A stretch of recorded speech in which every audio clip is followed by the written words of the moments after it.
Good evening students, आप सभी का स्वागत है आपके अपने YouTube channel maths for you academy में। आज हम आपके लिए यहाँ पर लेके आए हैं एक इम्पॉर्टेंट इन्फॉर्मेशन कि जो बच्चे 9th और 10th क्लास में पढ़ते हैं उनके लिए हम यहाँ पर इन्फॉर्मेशन लेके आ रहे हैं कि जो 9th क्लास में मैथ में जो पोर्शन कटा है, अभी ये वीडियो हम 9th क्लास के लिए बना रहे हैं और इससे अगली वीडियो हम 10th क्लास के लिए बनाएंगे। और उससे पहले अगर आपसे हम कहना चाहते हैं, अगर आपने अभी तक हमारे चैनल को सब्सक्राइब नहीं किया है तो इस चैनल को सब्सक्राइब कर लीजिए और इसके साथ में बेल आइकन जरूर प्रेस करें ताकि आपको इस तरीके की जो भी इन्फॉर्मेशन है वो आपको मिलती रहे। तो चलिए हम यहाँ पर आपको बताते हैं कि क्या क्या कौन कौन से चैप्टर यहाँ पर डिलीट हुए हैं या फिर कौन से टॉपिक्स डिलीट हुए हैं, तो उसके बारे में हम आपको यहाँ पर बताने वाले हैं। तो यहाँ पर आप देख सकते हैं चैप्टर नंबर 1 नंबर सिस्टम, संख्या पद्धति। तो पहले चैप्टर में यहाँ पर आप 3 डॉट्स देख रहे हैं, 1 2 3। ये 3 डॉट्स जो हैं ये डिलीट हुए हैं। 3 पोर्शन पहले चैप्टर में 3 पोर्शन डिलीट हुए हैं। तो हिंदी और इंग्लिश में दोनों में हमने यहाँ पर आपके लिए लिख रखा है। तो इंग्लिश में अगर आप देखते हैं तो representation of terminating non terminating requiring decimal on the number line through successive magnification. जो मैग्निफिकेशन वाला पार्ट है तो वो इसमें से डिलीट हुआ है। Terminating non terminating requiring decimal numbers जो हैं उनकी मैग्निफिकेशन का जो पार्ट है वो डिलीट हुआ है। तो अगर हिंदी में कहें क्रमिक आवर्धन के माध्यम से नंबर लाइन पर आवर्ती दशमलव को समाप्त करने का प्रतिनिधित्व यानी कि दर्शाने का, तो इसमें आती है पूरी 1.4 एक्सरसाइज। तो उसके एग्जाम्पल भी आते हैं, वो एक्सरसाइज कंप्लीट पूरी इसके अंदर आती है। तो यानी कि 1.4 एक्सरसाइज उसके एग्जाम्पल इस बार नहीं आएंगे पेपर में, जो आपका 2021 में पेपर होगा बोर्ड का। तो आगे यहाँ पर हम बात करते हैं दूसरा पॉइंट है explaining that every real number is represented by a unique point on the number line and conversely, इसका उल्टा भी, wise every point on the number line represent a unique real number. तो इसको अगर पढ़ते हैं हिंदी में तो ये लिखा हुआ है, ये बताते हुए कि प्रत्येक वास्तविक संख्या को संख्या रेखा पर एक अद्वितीय बिंदु द्वारा दर्शाया जाता है, यानी कि एक बिंदु द्वारा दर्शाया जाता है किसी भी एक वास्तविक संख्या को। तो इसके विपरीत, अगर इसके विपरीत कहा जाए, अर्थात संख्या रेखा पर प्रत्येक बिंदु एक अद्वितीय वास्तविक संख्या का प्रतिनिधित्व करता है। तो ये पार्ट यानी कि इस बार इसमें पहले चैप्टर में से जो है ये वाला पार्ट नहीं आएगा। दूसरा, definition of nth root of real number, nth root of real number definition, जो डेफिनेशन है nth रूट की वो इस बार नहीं आएगी रियल नंबर की। एक वास्तविक संख्या के nth रूट की परिभाषा जो है वो इस बार नहीं आएगी पेपर में।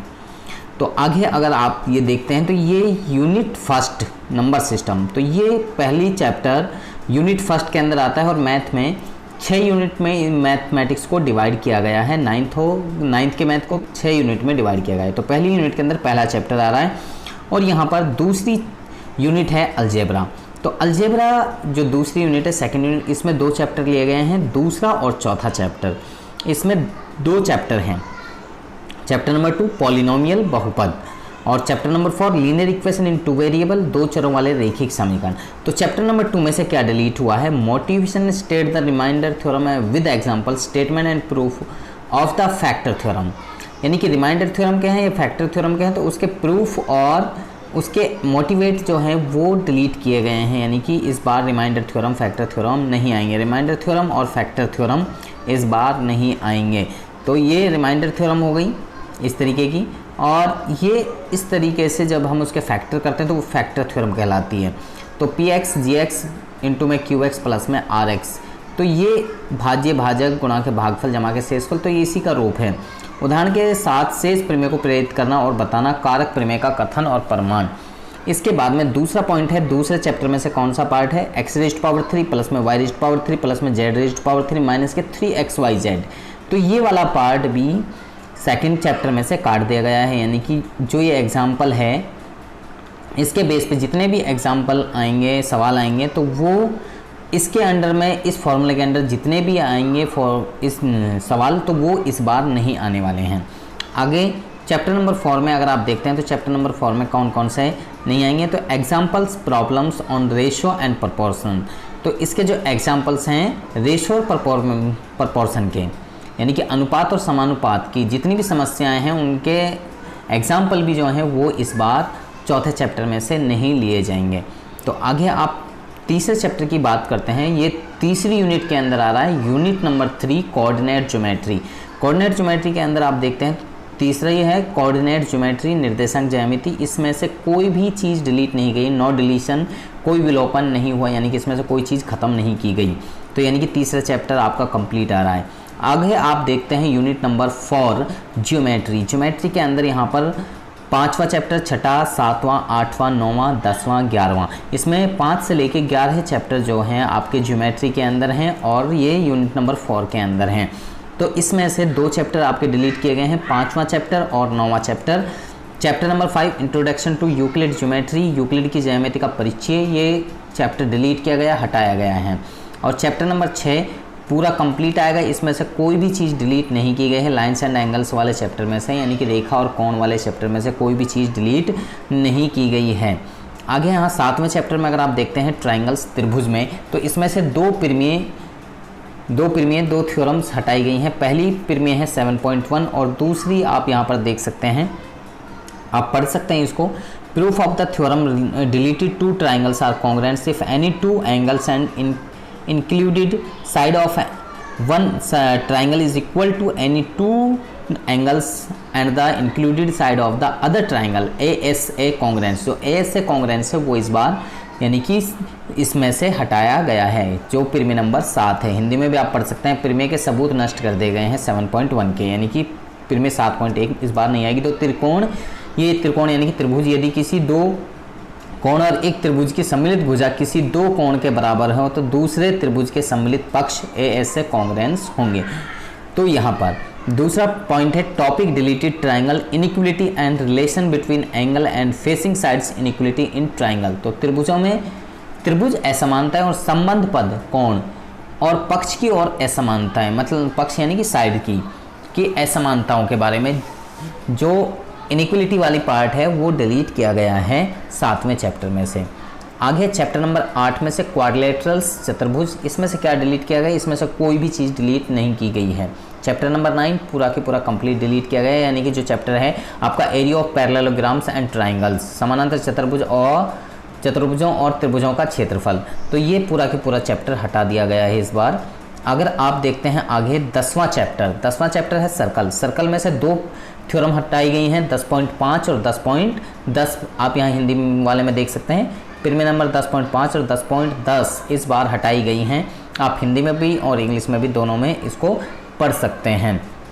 आगे 11वें चैप्टर में आप देख सकते हैं, 11वें चैप्टर में कंस्ट्रक्शन, रचनाएं में ये हटाई गई है। आप हिंदी वाले पोर्शन में देखिए, रचना 11.6, जो रचना 11.6 है ये वाला पार्ट हटा दिया गया है। इससे संबंधित 2 क्वेश्चन भी हैं एक्सरसाइज के अंदर, तो और एक एग्जाम्पल भी है, तो वो एग्जाम्पल ये रचना, ये वाले क्वेश्चन इस बार यानी कि आपकी यानी कि जो आपका 2021 के जो एग्ज़ाम होंगे उनमें ये वाला सवाल नहीं पूछा जाएगा 11वें चैप्टर में से। 11.6 से संबंधित एक त्रिभुजाकार की रचना कीजिए जिसका परिमाप और दोनों आधार कोण दिए हों, जैसे यहाँ पर आपको दिया हुआ है ये, तो इसके बेस पे कोई भी सवाल इस बार नहीं आएगा। आगे आप यूनिट नंबर 5 में देख सकते हैं मैंसुरेशन के अंदर आपके पास में chapter number 12 Heron's formula, Heron's का सूत्र। तो ये हीरोन्स का सूत्र में क्या नहीं आएगा, application of Heron's formula in finding the area of quadrilateral. जो एरिया ऑफ क्वाड्रिलेटरल निकालते हैं हीरोन्स फार्मूला के अनुसार, तो वो इस बार नहीं आएगा। तो यानी कि एक चतुर्भुज के क्षेत्र को खोजने में हीरोन्स का फार्मूला का अनुप्रयोग इस बार नहीं किया जाएगा, यानी कि ये वाला पोर्शन नहीं आएगा बिल्कुल भी। आगे यहाँ पे सरफेस एरिया एंड वॉल्यूम, पृष्ठीय क्षेत्रफल और आयतन, तो इसमें नॉट डिलीशन यानी कि कोई भी चीज़ डिलीट नहीं की गई है। इसमें से कोई भी चीज़ आपकी डिलीट नहीं की गई है चैप्टर नंबर 13। तो चैप्टर नंबर 13 आपका कंप्लीट आएगा पूरा की पूरा। आप यूनिट नंबर 6 में देख सकते हैं स्टैटिक्स एंड प्रोबेबिलिटी, तो इसके अंदर चैप्टर नंबर 14 और चैप्टर नंबर 15 आ रहे हैं। चैप्टर नंबर 14 स्टैटिस्टिक्स यानी कि सांख्यिकी, और चैप्टर नंबर 15 प्रोबेबिलिटी, प्रायिकता। तो 14वें चैप्टर में से काटा गया histogram with varying base length. तो हिंदी में कहें तो आयतचित्र अलग अलग आधार लंबाई के साथ, जो अलग अलग आधार की जो लंबाई होती है उसको इस बार हिस्टोग्राम में से हटा दिया गया है। जो बराबर लेंथ वाले हैं वो आएंगे।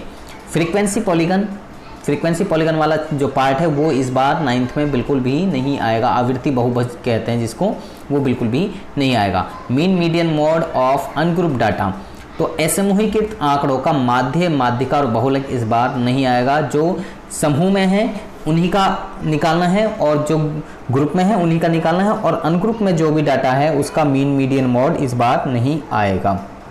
चैप्टर नंबर 15 प्रोबेबिलिटी, तो इसमें से कोई भी टॉपिक डिलीट नहीं हुआ है, तो चैप्टर नंबर 15 आपका कंप्लीट आएगा। तो ये जो इन्फॉर्मेशन हमने आपको दी है, तो आप अपनी इस इन्फॉर्मेशन को आप अपनी बुक में टिक कर लीजिए, या फिर ये जो पेज हमने बनाया है 3 पेज हैं, तो 3 पेज की जो इसमें 9वीं का भी और 10वीं का भी हमने PDF बनाई हुई है, तो PDF को आप डाउनलोड कर सकते हैं।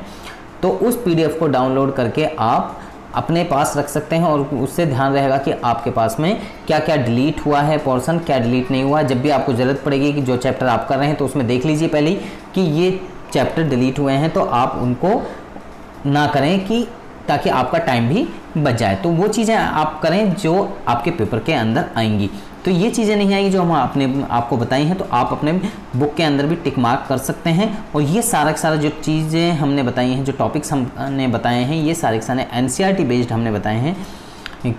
NCERT बुक के अनुसार हमने बताया है आपको, और मुझे लगता है कि जो इन्फॉर्मेशन हमने दी है वो बच्चों को आप बच्चों को अच्छी लगी होगी। अगर आपको अच्छी लगी है तो आप हमारी वीडियो को लाइक करें, शेयर करें, कमेंट करें, और अगर आप अभी तक हमारे चैनल पर नए हैं तो आप हमारे चैनल को सब्सक्राइब कीजिए और उसके साथ में बेल आइकन को ज़रूर प्रेस करें, ताकि आपको आने वाली नेक्स्ट वीडियो की अपडेशन साथ के साथ में मिलती रहे। और आप हमारे वेबसाइट पर जाकर वहाँ से सिलेबस डाउनलोड कर सकते हैं, न्यू सैम्पल पेपर्स वहाँ से डाउनलोड कर सकते हैं, प्रीवियस ईयर क्वेश्चन पेपर्स वहाँ से डाउनलोड कर सकते हैं, और वहाँ पे काफ़ी मटेरियल आपके लिए पड़ा हुआ है, तो आप वहाँ से वो चीज़ें डाउनलोड कर सकते हैं। आप बच्चे हमारे साथ में बने रहिए हमारे नेक्स्ट वीडियो तक। आप सभी बच्चों का इस वीडियो को देखने के लिए धन्यवाद।